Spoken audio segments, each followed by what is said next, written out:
Hello students, welcome to our YouTube channel. Before start, please do subscribe, like, share, hit the bell icon, never miss an update. Thank you.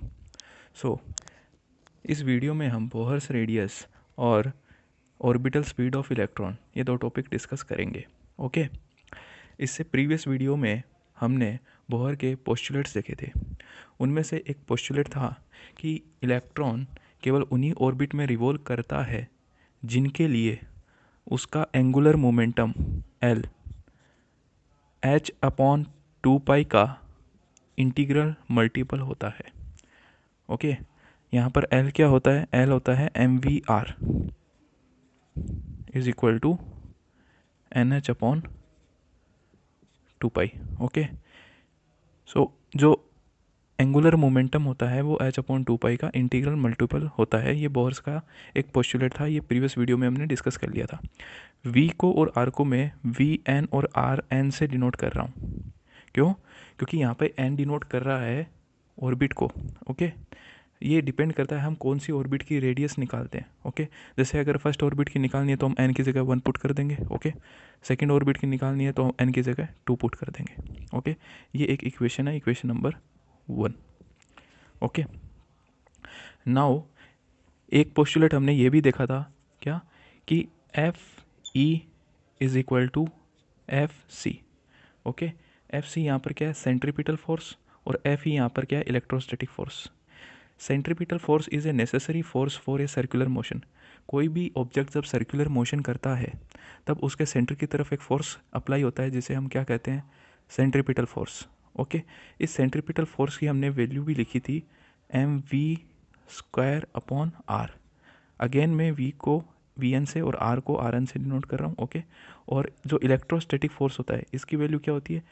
kZe²/rn². ये यहाँ तक equation हमने previous video में ये हमने describe कर ली थी. Okay. सो इसमें ज़्यादा डिटेल में नहीं जाएंगे. ठीक है ना. तो यहाँ से हम क्या करेंगे? रेडियस कैलकुलेट करेंगे. ओके. तो ये यहाँ पर rn² है, यहाँ पर rn है, तो ये एक rn यहाँ पर कैंसिल हो जाएगा. तो क्या बनेगा? mv² is equal to kZe²/rn. Okay. So यहाँ से rn की वैल्यू क्या आ जाएगी? rn is equal to cross multiply करेंगे तो kZe²/mv². Okay. Equation number 2. Okay. अब क्या करेंगे? इक्वेशन 1 से vn की वैल्यू डिराइव करेंगे और ये vn की वैल्यू इसमें पुट करेंगे. So from equation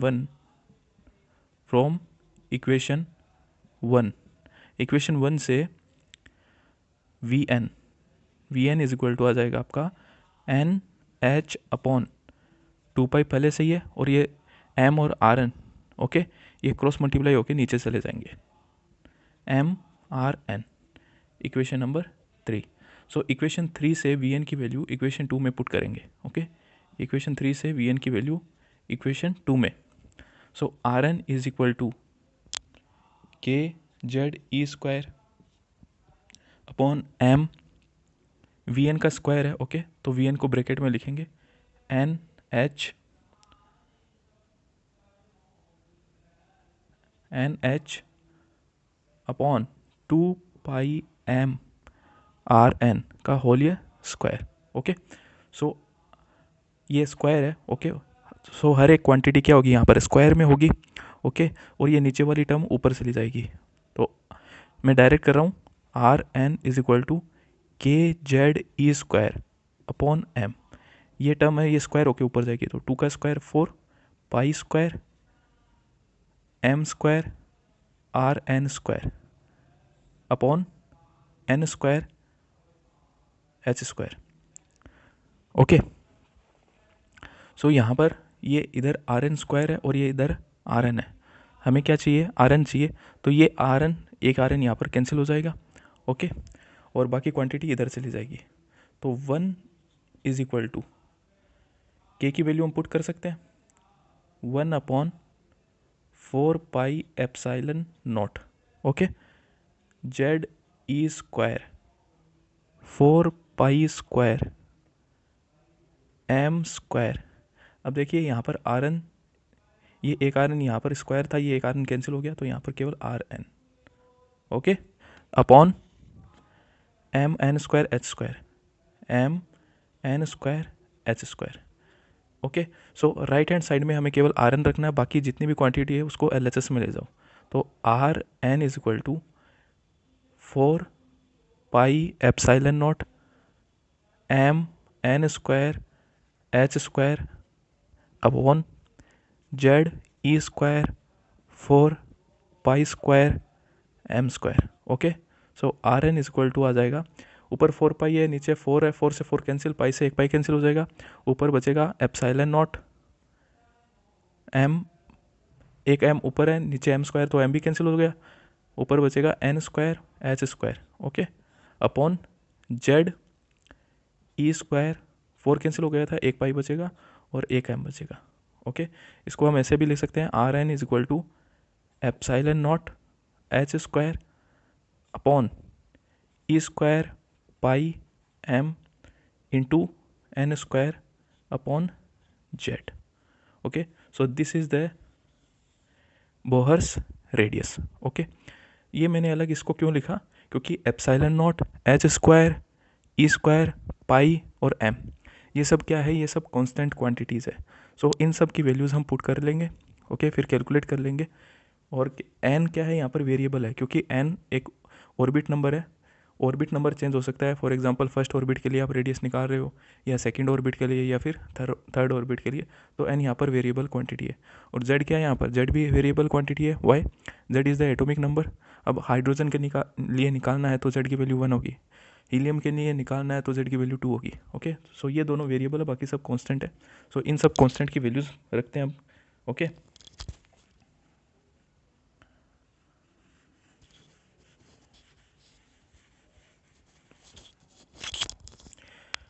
so R N is equal to epsilon naught, epsilon naught की वैल्यू कितनी होती है, 8.86 into 10⁻⁻12, okay, into H, Planck constant की वैल्यू होती है 6.62 into 10⁻34 into N square upon E, यहाँ पर चार्ज है, चार्ज की वैल्यू आप सब जानते हैं 1.6 इंटू 10⁻⁻19 कूलम इंटू पाई, पाई की वैल्यू होती है 3.14 इंटू मास, मास कितना होता है इलेक्ट्रॉन का 9.1 इंटू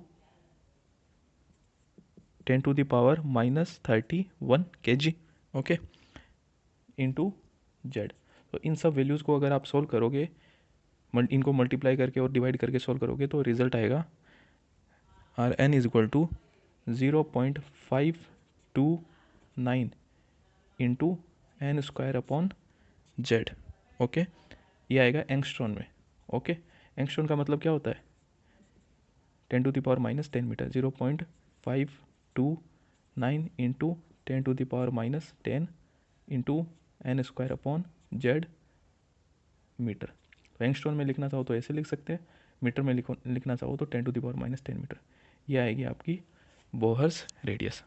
अब फॉर एग्जांपल हम हाइड्रोजन के लिए कैलकुलेट करना चाहते हैं, ओके। फॉर एग्जांपल हाइड्रोजन के लिए, तो हाइड्रोजन के लिए जेड की वैल्यू कितनी होती है, 1 होती है।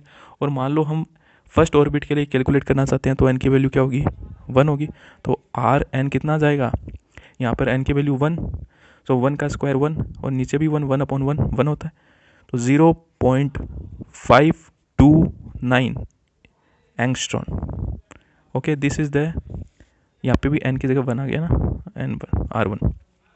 सो this is the radius of first orbit of hydrogen atom, okay. So next topic है इस वीडियो का orbital speed of electron. So orbital speed of electron कैसे कैलकुलेट करेंगे, ये हम कैलकुलेट करेंगे इक्वेशन 3 की हेल्प लेकर, ओके। इक्वेशन 3 की हेल्प लेकर ऑर्बिटल स्पीड कैलकुलेट करेंगे, okay. Speed of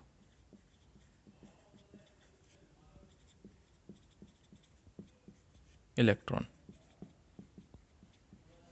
okay. So velocity v N is equal to n h upon 2 pi m r N. Okay, तो आर एन की वैल्यू पुट करनी है यहाँ से। Okay, so V N is equal to n h upon 2 pi M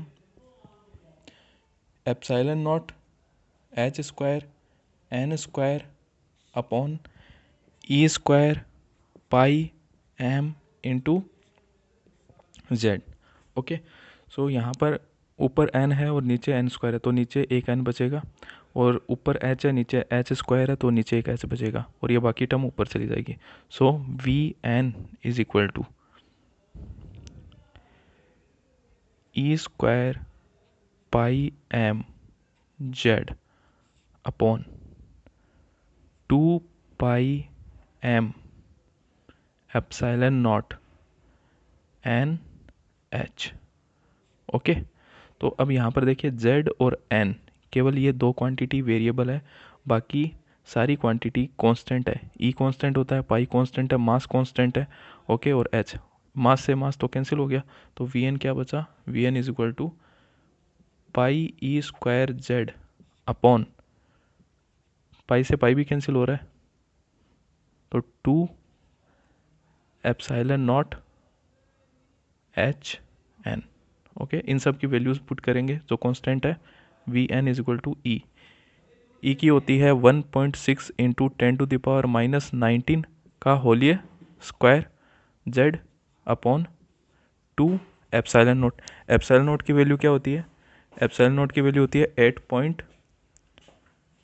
8.86 into 10⁻⁻12 into H, Planck constant 6.62 into 10⁻⁻34 into N.